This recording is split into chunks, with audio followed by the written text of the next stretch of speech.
Ah, bom, então boa noite, pessoal. Hoje aí vamos fazer essa talk falando um pouquinho mais sobre testes manuais e automáticos.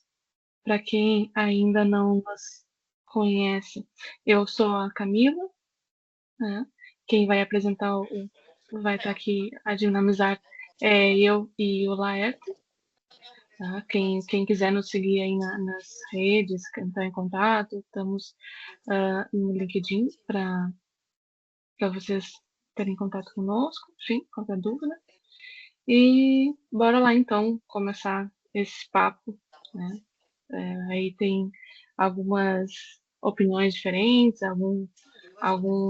cada um, né, com a sua experiência, tem um ponto de vista. Nós gostaríamos que todos, ou quem quiser contribuir, contar um pouco sobre a sua experiência ou seu ponto de vista sobre o assunto. Eu vou começar perguntando para o Laer qual que ele acha sobre esse assunto, e aí no final a gente vai falar um pouquinho também sobre a melhor resposta para essa pergunta. Então, o O- que tu acha? Olá a todos, boa noite, boa tarde, barra noite, né? Já estamos aí no inverno, já tudo escuro uma hora dessa. E então, Camila, esse é um tema muito, como é que eu vou dizer, muito de muitos detalhes, de muitas coisas a serem discutidas, né? E qual o melhor em cada contexto, né? Eu acho que é uma pergunta, mas também já é uma resposta, mais ou menos, esse título do nosso webinar, na minha opinião. Porque eu acho que vai depender mesmo do contexto, vai depender das pessoas, de como o projeto está sendo desenvolvido, vai depender de qual tipo de projeto, acho que depende muito da duração do projeto, vai depender muito das skills também, das habilidades que os integrantes eles possuem. Eu acho que existem diversos pontos, existem também que nós podemos daqui a pouco falar mais sobre isso também, mas existem testes que têm que ser feitos automatizados. Não tem como fazer teste manual. Na verdade, tem, mas seria um esforço gigantesco, como, por exemplo, teste de performance. Imagina eu fazer um teste de performance com 10 mil utilizadores simultâneos e eu ter que arrumar 10 mil pessoas para simultaneamente fazer um teste. Então, seria, assim, seria nessa hora aí que o teste automático é o que vem na minha cabeça, assim, que seria o principal, assim, seria, na verdade, necessário para esse contexto aí, esse contexto de teste de performance, por exemplo. Existem diversos outros contextos. Então, eu acho que vai muito do contexto do projeto. E aí nós podemos conversar mais sobre isso. Não sei o que é que a Camila acha, ou se tem alguém aqui que já passou, já teve essa dúvida, ou então está fazendo teste manual e não tem a certeza se precisa fazer automático, ou quer que, não sei se alguém tem algum ponto em relação a isso, que queira partilhar conosco.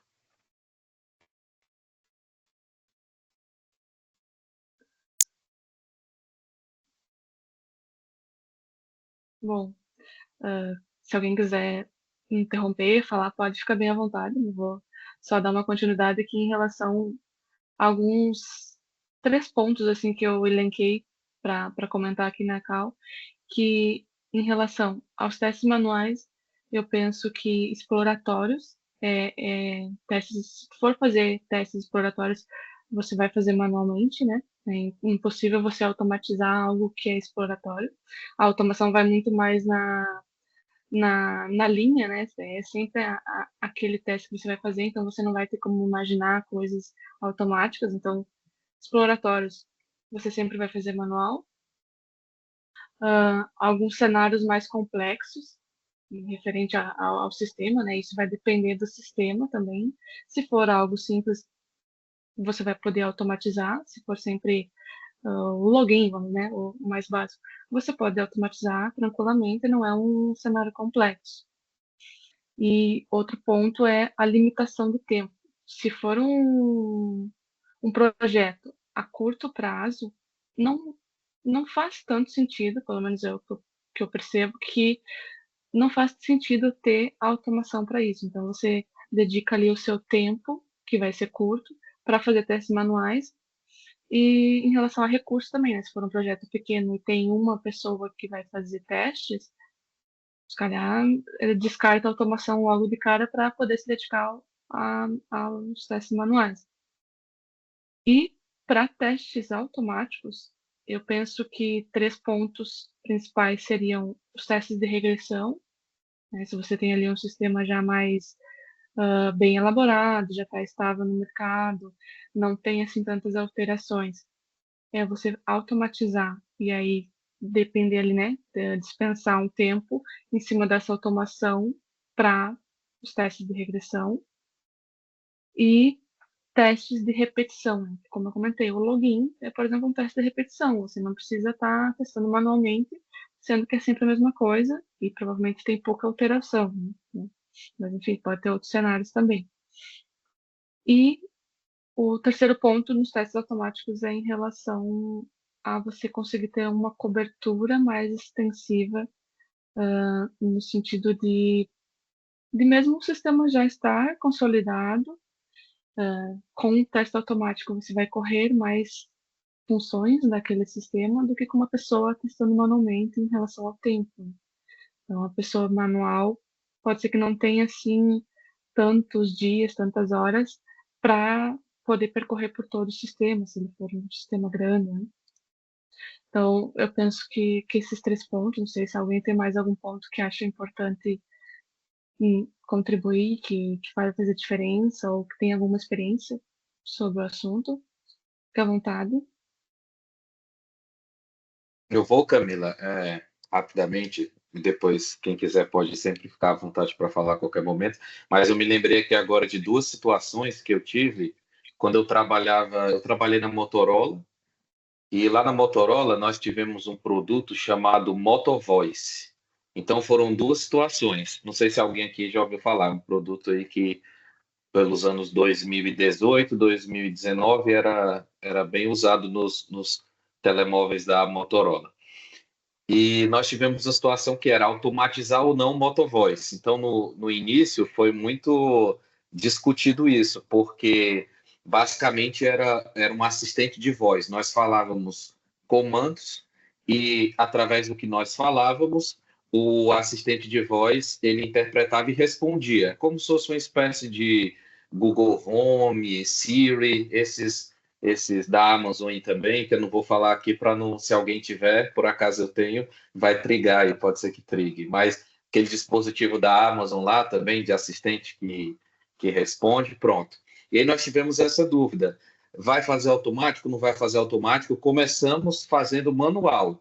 Era tudo manual, até porque tínhamos que falar e aí falávamos uma determinada frase e aí esperava uma determinada resposta. Então os testes iniciaram manuais, mas depois de um tempo, devido ao projeto ter sido colocado como projeto de longa duração, olha como foi interessante isso aí. Nós automatizamos isso de uma maneira bem até robusta. Na época, nós tínhamos o que nós chamávamos de chambers, que era um local fechado, e lá nós gravávamos pessoas a falar, e aí nós fizemos uma automatização de tocava o áudio e esperava a resposta. A resposta era a resposta esperada, então o teste passava. A resposta não era esperada, ou tinha algum erro, e aí apontava uma falha. Então nós meio que automatizamos digamos assim, um teste que seria puramente manual, seria de voz, uma voz humana que teria que falar alguma coisa e aí ia ter uma resposta do telemóvel. Por outro lado, nós tínhamos o segundo ponto que eu ia falar, que é nós tínhamos também agora eu esqueci o nome dessa aplicação, o que que era, mas nós tínhamos lá uns testes que nós tínhamos que fazer com o carro em movimento. O carro tinha que ser num carro em movimento. E aí esse não teve como automatizar, basicamente. Tinha como simular, mas para conseguir o real, a real resposta do que seria, nós pegávamos o carro da Motorola, íamos pela cidade, íamos fazendo o teste manual e íamos anotando o resultado daquilo. Então, eu acho que esses aí são 2 exemplos interessantes de projeto que eu tive que a automação foi um desafio, e aí o bom e velho teste manual, ele resolveu, no caso, o primeiro exemplo que eu dei, nós conseguimos depois automatizar, mas foi bem desafiador. sei se alguém tem mais algum exemplo para compartilhar, ou tem alguma opinião. Eu quero aproveitar e falar também de uma experiência profissional que eu tive num cliente que não tinha processo de testes. Eram os próprios clientes finais que faziam a validação e homologação dentro do sistema e mobile. E aí eu fui chamada ali para ajudar a estabelecer um processo de testes, até mapear o que seria necessário e cabível de teste. E eu trabalho com testes funcionais, mas majoritariamente com testes manuais. Mas na parte de análise, junto com o analista, eu fiz o processo e depois foi feito um trabalho para a par com outro QA de automação ou automáticos. E aí, com todo o levantamento que eu fazia do manual, ele começou a automatizar. Nós tínhamos o desafio em como fazer a escrita dos testes para passar para ele, porque primeiro eu fazia em casos de uso, a parte do caso de uso fazia os casos de testes, mas depois nós fizemos uma mescla de BDD para ele começar a automatizar isso. Então, como que é necessário hoje esse tipo de trabalho? Não deixa de precisar do manual, mas também acabou precisando do automático ali. É bem interessante. Eu vejo o teste manual, não sei o que a Camila e que os outros colegas acham, mas eu vejo o teste manual e o teste automático como coisas que se completam. Porque um teste automático, para ele ser automático, um dia ele foi manual. Né? Ele primeiro foi criado o teste manual. E o teste, quando ele é criado e ele é bem criado, ele é um bom teste, ele foi feito baseado num bom caso de uso, baseado numa boa user story. Então, quando isso é feito quando o esforço, um bom esforço, que eu quero dizer, quando um bom esforço é colocado num teste, na criação de um teste manual, a tendência é que o teste automático no final, caso vá ser feito, tenha uma boa qualidade, já que o teste manual se preocupou com todos os pré-requisitos, com a questão de dados, pré-requisito de dados necessários, né? Então, quando tudo isso é feito e de uma maneira com detalhes, de maneira cuidadosa, o teste automático tende a ser um teste também de boa qualidade. Então, essas duas coisas se completam. No cliente que eu estou, basicamente é isso. Nós temos os QAs manuais e temos os QAs que fazem testes automáticos e um completa o outro. Assim, eles fazem a validação das user stories e criação de dados de teste, essas coisas, e tem a equipe que só vai fazer a parte de automação em si. Então é interessante ver que essas duas coisas se completam. Mário, Boas. Eu sou programador. E eu nunca, na verdade, fiz texto unitário. Essa é a minha primeira vez a fazer texto unitário. E no momento, no projeto em que eu estou a utilizar o Bogus Mock, esse é Mock, para fazer os testes. E eu tenho assim uma pergunta. Na verdade, não tenho muito a contribuir concernente testes, a não ser o normal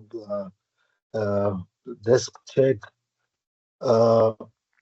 Eu vejo que eu passo tempo a escrever código para resolucionar o problema, depois tenho que escrever código para testar, e até agora, acredito eu que seja a minha inexperiência, não vejo como é que o meu texto unitário afeta o meu código final. E eu tenho essa percepção que, na verdade, só estou a aumentar o meu trabalho em vez de o próprio texto me ajudar em qualquer coisa, porque depois de eu escrever o meu código, o texto ele não chega, às vezes o que está a funcionar e o que não está a funcionar, acabo corrigindo, depois eu tenho obrigatoriamente, porque é a política do projeto, tenho que escrever os códigos unitários, e eu não vejo como é que isso impacta o meu código do outro lado, só porque qualquer erro que dê no meu texto unitário, eu corrijo no meu texto unitário. Nunca tive assim um exemplo onde o meu texto unitário ajudou a melhorar o meu interface, ou o meu service, ou repositório. Então, provavelmente no grupo tenha pessoas mais experientes, como já pude notar, que possam assim me ajudar a esclarecer ou me dar uma luz de que como realmente eu posso utilizar o meu teste para melhorar o meu código final. Porque de momento realmente eu não vejo isso acontecer. Eu acredito que seja a minha experiência. Se alguém tiver alguma experiência mais em relação aos testes unitários, por favor, também pode ajudar o Mário.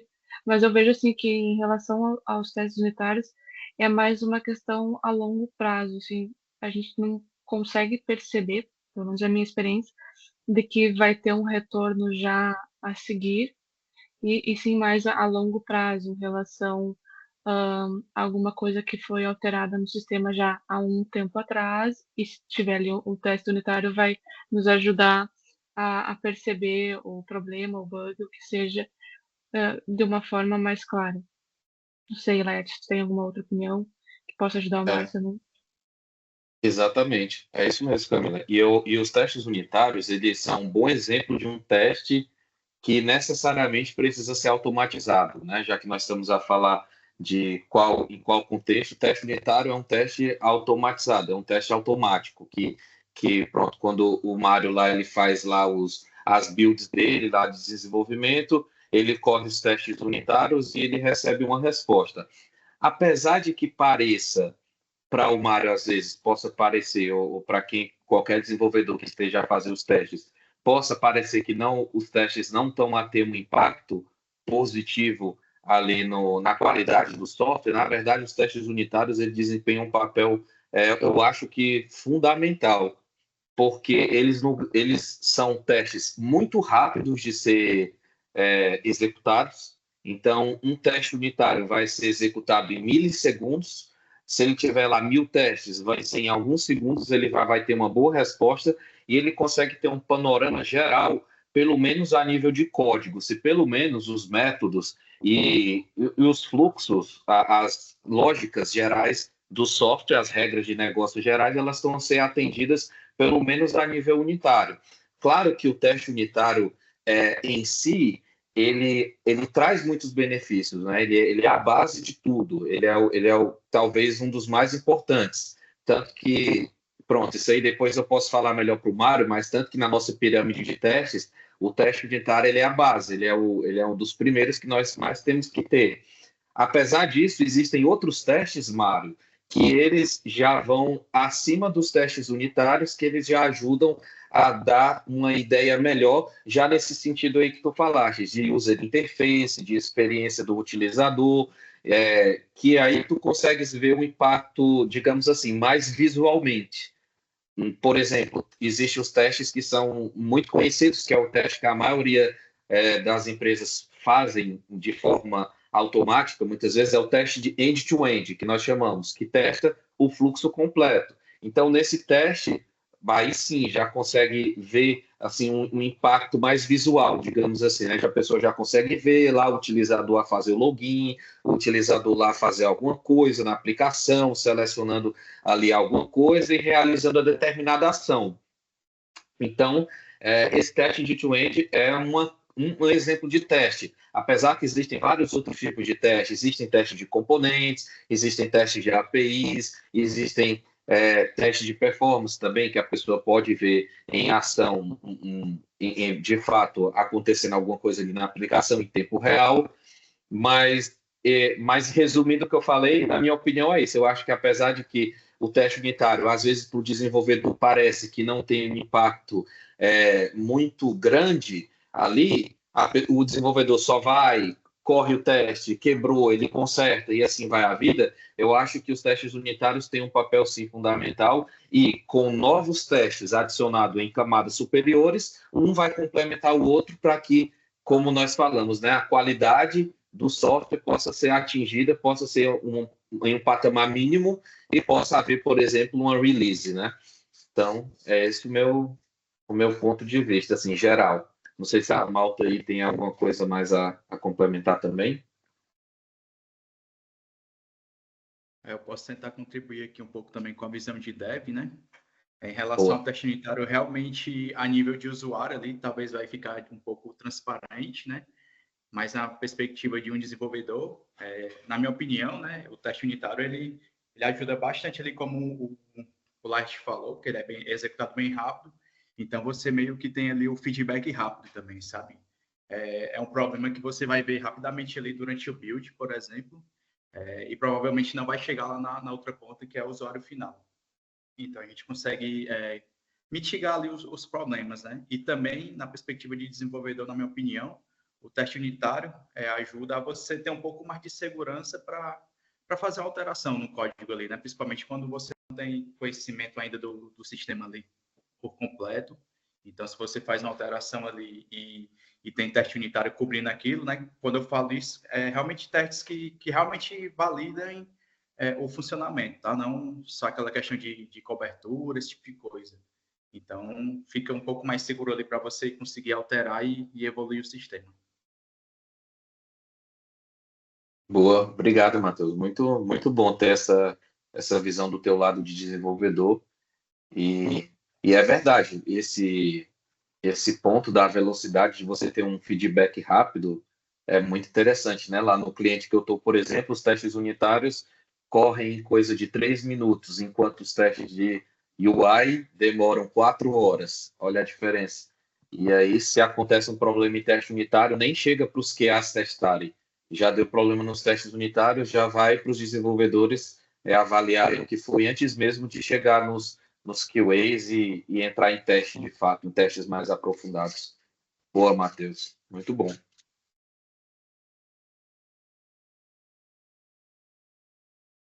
Até mesmo em relação a, a você dar manutenção nos testes unitários, e eu acho que também não é só nos testes unitários, você vai, mesmo que tenha testes end-to-end ou de integração, enfim, automatizados, você vai ter que dar uma manutenção nesses scripts, né, com o decorrer do processo, com as alterações que forem necessárias.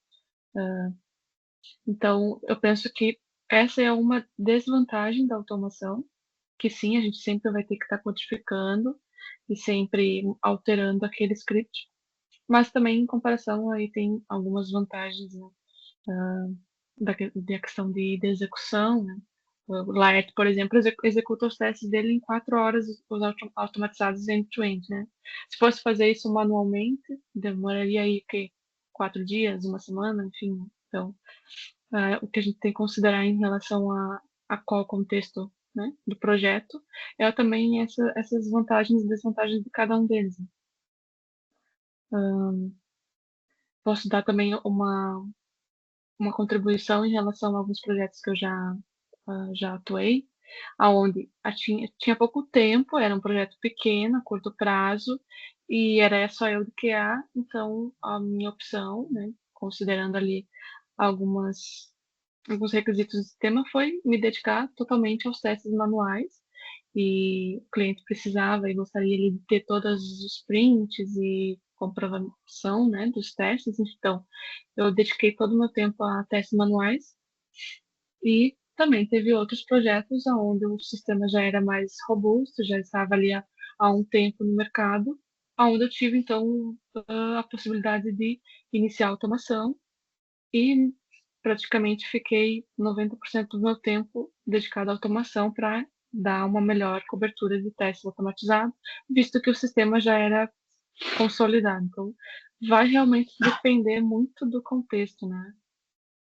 E do que o projeto está exigindo naquele momento. Então, É verdade. Por exemplo, eu já vi, por exemplo, alguns projetos de pequena duração, por exemplo, hot sites, ou projetos mesmo pequenos que, às vezes, empresas como o Google, eles têm muitas parcerias com consultorias, e às vezes eles passam para uma consultoria um projeto, a consultoria faz o projeto e entrega para o Google, e o Google segue com manutenção e tudo. E aí, nesses contextos, muitas vezes o QA é contratado apenas para fazer o teste manual, garantir que as funcionalidades que a Google, por exemplo, contratou vão ser desenvolvidas, vão ser testadas e entregar aquilo para o Google, e aí o Google depois resolve é o que faz aquilo. Pronto, é um contexto que eu tenho colegas que trabalham assim e já me falaram que funciona dessa maneira. E aí eles fazem testes manuais, porque são projetos de curta duração. Agora, esse que eu contei, que é o, por exemplo, que eu estou inserido, nós fazemos em 4 horas os testes de UI, como eu comentei, em 20 computadores, 20 threads, como se fosse, né, 20 execuções simultâneas. Se isso, Camila, fosse ser manual, eu acho que levava um mês, assim, para levar em consideração 3.500 testes de fluxo end-to-end, assim, levaria por volta de um mês, eu acho, com alguns QAs ali, aquele mês inteiro ali fazendo os testes manuais. Então, eu acho assim que o primeiro indício que o projeto precisa de automatização é longo prazo. Se é um projeto que vai ser a longo prazo, vai ser um projeto que vai se manter ali por muito tempo, eu acho que a automação ela não é nem algo, nem é nem sugestivo, ela na verdade é algo que tem que ser de fato feito, porque vai ter um momento que aquilo vai se tornar impossível de testar se não tiver automatizado. Então, impossível que eu digo assim, demorando meses. Eu já trabalhei num contexto de um projeto, Camila, que nós automatizamos uma regressão de 3 meses. Eram 2 QAs que demoravam 3 meses para fazer a release de um software, acredite se quiser. E em 3 meses nós transformamos isso em algumas horas, que corria durante sexta, sábado e domingo, esses testes. Então, foi um pronto. E aí eles notaram depois de um tempo que precisava automatizar. E aí acaba que tem um ponto que a automatização ela é mesmo assim indispensável. Em alguma situação pode ser que seja, na minha visão. E aí, claro, quando nós estamos falando de teste, nós estamos falando de vários tipos de teste, né? Não só teste end-to-end, né? Mas aí tem teste de componente, tem teste de APIs, tem teste de performance. Aí tem várias coisas aí que dá para ser feito aí na automatização de testes. Até esse ponto que tu comentou, Laerte, em relação a executar em pouco tempo os testes automáticos, provavelmente o custo inicial, né, enquanto a gente está ali a criar os scripts, é um pouco maior, né? Então, também seria tipo, uma desvantagem da automação. Só que, né, esse custo inicial para começar a dar resultados, né? Só que também, em relação a isso, a vantagem é que depois vai ficar mais rápido. Então, também é ali uma balança que a gente tem que considerar, né? Se realmente o custo inicial vai ainda prevalecer ao tempo do projeto, né? Se é a longo prazo, realmente não é opcional ter automação. Provavelmente vai ser um requisito mesmo ter essa automação a funcionar. Daqui 6 meses, daqui um ano, enfim, não sei quanto tempo. Depende muito do projeto. Ah, outras desvantagens que eu vejo, assim, dos testes manuais é que realmente vai ser lento, né? Com tudo que a gente já comentou. E também não é escalável, né, no sentido de um projeto enorme como o do Laerte. É impossível você ter ali, você vai escalando QAs, né? Vai botando ali mais pessoas a fazer, é impossível, né? E em relação a algumas vantagens da automação mesmo, é que vai ser muito mais preciso o resultado, né? Porque no teste manual, a gente é humano, todo humano pode errar, e acaba por ser um teste não tão confiável quanto a automação, que é algo preciso e consistente, né? Se você executá-lo, sempre vai retornar o mesmo resultado. Então, nesse ponto, eu acho que a automação também é uma vantagem. Não sei, é a minha opinião. Alguém tem alguma sugestão? Alguma opinião diferente?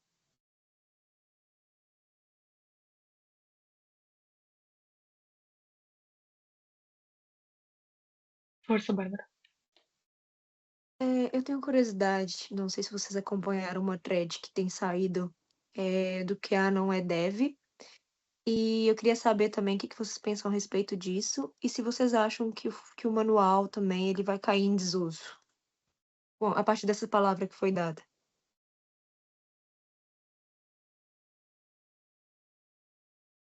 Força, Camila. Essa aí é uma pergunta, é um bom assunto aí, bem, tem muita coisa para Olha, falar sobre isso. Boa pergunta, Bárbara.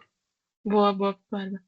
Na minha opinião, o manual nunca vai deixar de existir, porque mesmo que você seja um automatizador, você vai precisar por algum momento passar pela aquela funcionalidade de forma manual, até mesmo para você entender o que o sistema tá a fazer para então automatizar. É o meu ponto de vista básico, assim. Então, mesmo que você vá fazer aquele teste manual uma vez, só para antes da automação, você vai ter que fazer o manual. Então, eu acho que isso dos testes manuais cair não vai existir. Eu acho que também é um pouco forçado, não sei.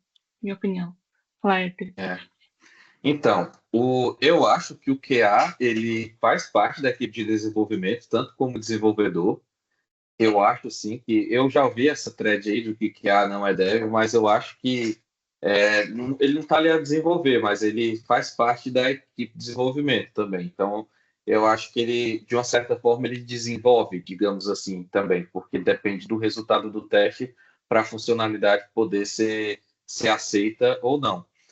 Então, eu acho que faz parte, principalmente, por exemplo, um QA que tem noções mais de automatização, que já mexe com código, então ele já tem também algumas certas habilidades também que dá para contribuir até com o desenvolvimento. Eu já trabalhei em projeto que eu era dev e QA ao mesmo tempo. Então, às vezes, eu achava o bug e eu corrigia o próprio bug que eu achei. Já aconteceu trabalhar em projeto assim, que era o QA também era um dev. Então, vai depender muito também do contexto de projeto, mas em geral, eu acho que pode-se dizer que sim. Essa é a minha opinião, mas eu sei que existem opiniões divergentes a essa.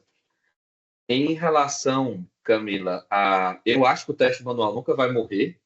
O que eu acho que está a acontecer e é uma tendência de mercado é o profissional de qualidade ele está passando talvez por uma transformação que não é em toda a empresa, sempre vai depender do contexto de projeto, mas o que eu percebo é que cada vez mais o QA ele vai ser a pessoa que vai fazer o teste manual e ele vai ele vai fazer lá o caso de teste baseado na user story dele, ele vai analisar o que é que precisa para criar um caso de teste, ele vai fazer toda essa análise, mas ele também vai ser a pessoa que vai automatizar o próprio teste manual que ele criou.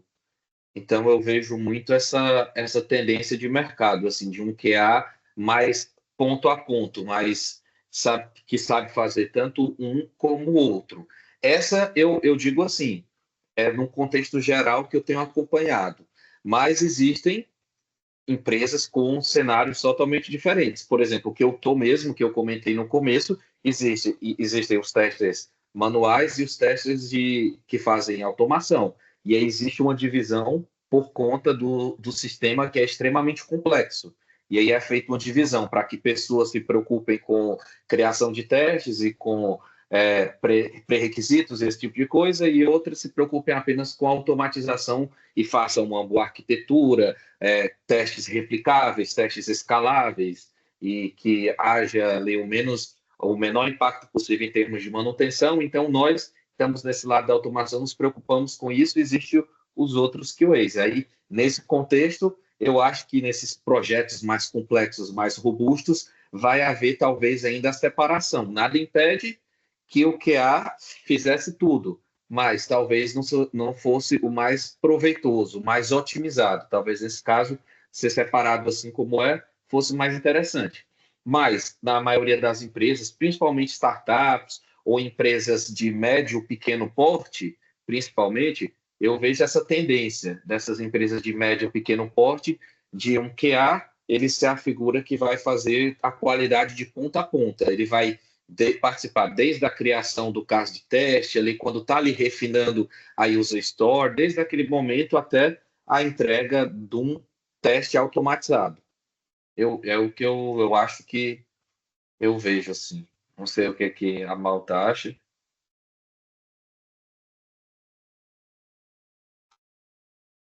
Mas nesse caso, a gente vê também que alguns devs fazem testes unitários, tem que se fazer, é o ideal, mas o QA ser dev e o dev ser QA, não ali uma sobrecarga de tarefa, não seria um cenário ideal? Porque citou também que já fosse tanto dev quanto QA no mesmo cenário. Mas isso é Isso. viável? Olha, minha experiência é o seguinte, por exemplo, vai depender do que foi acordado no início do projeto. É que quando esse projeto começou, começamos lá na Sprint Zero, era alinhado isso, que todas as pessoas eram desenvolvedores. Então, aí nós já podemos entrar num outro, até um tema talvez do próximo webinar, que vai ser o futuro da qualidade de software. Para onde é que vai? Nós podemos até depois falar mais sobre isso. Mas o que acontece nesse cenário é que existe uma figura, que é o desenvolvedor. E o desenvolvedor, ele é tanto desenvolvedor como ele é tester. Então, ele vai entregar tanto a funcionalidade, como ele vai entregar o caso de teste e o teste automatizado, incluindo não só os testes unitários, mas incluindo todo tipo de teste que for necessário. Teste de API, teste de integração, teste de performance, teste end-to-end mesmo, do fluxo completo ali na interface. Então, isso foi acordado nessa equipe. Nós fomos contratados como, eles chamavam de Agile Engineer, que era todas as pessoas tinham um perfil mais, como é que eu digo assim, mais amplo. Todas as pessoas tinham um perfil de que sabiam um pouco de teste e sabiam um pouco de desenvolvimento. Mas, assim, é um cenário desafiador, mas que eu vejo que algumas empresas fazem isso. Por exemplo, vou citar um exemplo de uma empresa que faz isso, a Microsoft. Se forem procurar na Microsoft, carreiras lá, forem procurar por QA, não vai ter uma role, assim, um cargo de QA. Lá eles contratam software engineers, engenheiros de software, e aí esse engenheiro ele faz tudo de ponta a ponta. Aí já vai entrar em outro assunto. Eu não sou muito a favor disso, na minha opinião. Eu acho que as coisas no seu lugar, eu acho que quando tem a separação ali, cada um é sendo especialista naquilo que faz, eu acho que fica melhor. Mas aí varia, né? Cada empresa tem seu mindset, tem sua forma de pensar. Não sei se eu te respondi, Bárbara. Era mais ou menos isso? Sim, era assim, deu para perceber. Como. Ah, eu conheço aqui também em Portugal, por exemplo, o Scrum, que ele é desenvolvedor, e ele, para ser Scrum, ele tem que ser desenvolvedor. Então, se é uma coisa acordada, ok. Isso mesmo. Nesse caso, já foi acordado no início. Quando contrataram, já foi assim. Pronto. Desculpa, pode falar, Camila, desculpa. Eu ia dizer que realmente tem que ter um equilíbrio nesse ponto também.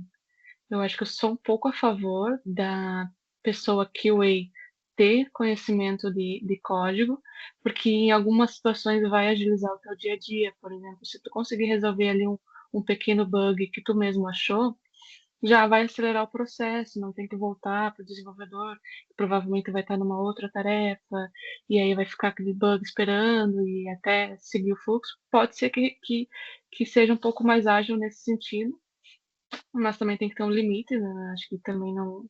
Cada pessoa tem que ter a sua role específica, e é aquela coisa, né? Quando você quer fazer várias coisas ao mesmo tempo, você não vai fazer bem feito. Então, ter uma pessoa QA vai focar em QA, vai ter ali cenários de testes mais bem elaborados do que provavelmente um desenvolvedor que fez aquela feature vai pensar talvez só no cenário ideal ou um ou dois cenários que não os cenários de sucesso e um ou dois que não vai dar certo, né? Os negativos. Mas aí também é aquele senso, né? De ter uma pessoa específica, de ter duas funções específicas, mas uma consegue implementar ali a outra e complementar. E acho que vai ficar um pouco nesse âmbito, sim. É verdade. E eu reparava que quando nós fazemos lá nessa experiência que eu tive, que era os Agile Engineer, que o engenheiro fazia tudo, uma das coisas mais negligenciadas, inclusive, eram os testes. A pessoa só queria fazer a task dela, desenvolver E aí, como tinha que fazer testes, faziam apenas testes assim, simples, testes de caminho feliz, só os testes principais, e entregava e dizia, olha, está entregue e está testado. Mas existia ali uma cobertura de teste muito fraca.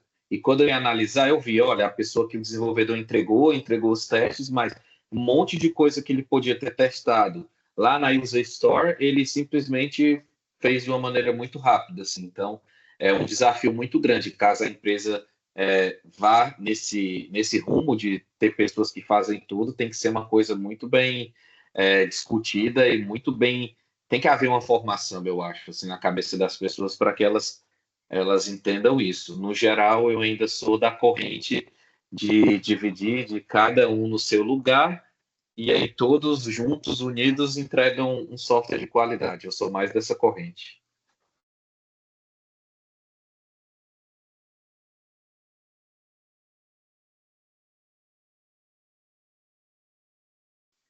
Aí a gente entra no assunto, né, do que é dinamizar a questão da qualidade entre os desenvolvedores, para daí talvez no futuro ter essa visão dos devs também de ter mais atenção com a qualidade e essa cobertura ser um pouco mais abrangente do que só um QA a fazer os testes, né? Enfim. Mais alguém quer contribuir com alguma opinião, talvez a gente já possa então seguir para a resposta final desse nosso talk. Aí como velha e boa resposta para tudo, o principal ponto aqui é depende, né? Vai depender muito do projeto, se tem tempo, se não tem, se tem mão de obra para fazer automação ou não, se é algo mais esporádico, vai ficar só nos testes manuais. Então, tudo vai depender do projeto. E essa é a melhor resposta. Exatamente, eu acho que é isso mesmo. Eu fiz aqui até uma tabelinha que traz aqui alguns pontos aqui em resumo aqui do que falamos, né? Para ficar mais fácil aqui. Por exemplo, se for um novo projeto, aí melhor abordagem for um protótipo, né? Um MVP que chamam, como é que chama? Quando vai criar um novo projeto. Enfim, for um protótipo, melhor abordagem manual, né? Não se sabe ainda se vai vingar o projeto, se vai avançar. Então, para projetos de curto prazo, manual. Se ouvir falar em regressão, teste de regressão, já tem que pensar em fazer testes automáticos, testar usabilidade na UI, ou seja, testar usabilidade em si, se a aplicação é bem utilizável, se é fácil de utilizar. Eu acho que um teste manual é extremamente bem-vindo e é a única forma, talvez, acho muito difícil uma automatização dizer se está fácil ou não de ser utilizado, isso a automatização não faz. Então, o teste manual, teste de integração contínua, aí, já envolvendo partes de DevOps e parte mais de desenvolvimento, aí testes automáticos, cenários dinâmicos e criativos, teste manual, quando os cenários são muito diversos, tem que analisar imagens, tem que analisar esse tipo de coisa que é mais criativa, aí um teste manual cabe muito bem, e teste de performance, que foi o exemplo que eu dei, né? Simular cargas de utilizadores, aí um teste automático eu acho que, na verdade eu acho não, é a única forma de ir nesse tipo de cenário. Então eu acho que isso aqui sintetiza muito bem o que nós conversamos aqui hoje, dos tipos de teste. Não sei se alguém tem mais alguma coisa para comentar, se a Camila quer comentar alguma coisa em cima disso. Acho que ficou bem bom esse teu resumo e realmente vai ajudar aí para quem estiver precisando decidir aí no seu projeto, enfim, um projeto futuro, vai ficar aí uma boa colinha para decisão. Poderia colocar ele aí no chat? Colocar onde, Mário? Desculpa. No No chat. chat. Vou colocar sim, pode deixar. Vou colocar agora.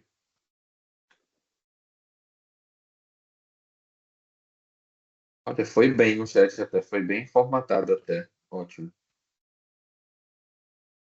Pronto. Acho que é isso. Obrigado, Matheus, aí pela presença. Obrigado, Aline, pela participação.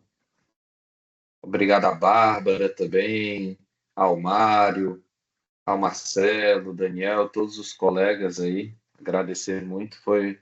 Não sei o que é que você achou, Camila, mas eu achei que foi muito bom. Não foi a conversa, foi bem descontraída, como é a proposta do Talk, né? Que seja algo bem descontraído, algo que nós vamos mesmo conversar sobre, não existe certo e errado, existem pontos de vista, né? E aí eu Sim, fiquei muito satisfeito, achei que foi muito bom. sim, agradecer ao pessoal que contribuiu também com boas perguntas, bons pontos.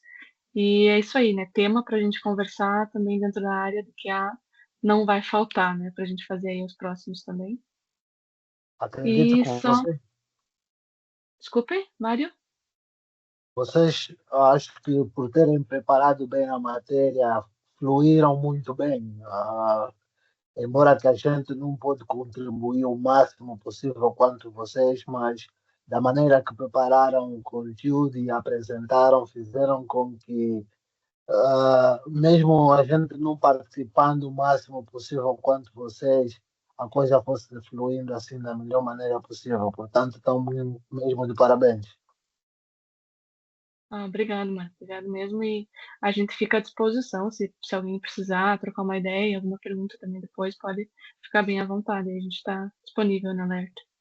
É isso mesmo. E quem tiver também ideias de próximos talks, até pronto, podemos fazer outros assuntos. Quem tiver ideias, é só trazer aí as ideias que nós vamos colocar para a academia. A academia gosta muito desse formato de webinar, que é mais no estilo assim de podcast, mais de conversa e tudo. Então, quem tiver ideias de próximos temas, nós por acaso estamos sem temas, próximos temas no momento, então estamos aceitando aí sugestões. Quem tiver ideias depois, nos procurem ou pelo LinkedIn ou pelo e-mail da OBEI, é só colocar lá nosso nome lá que dá o autocomplete.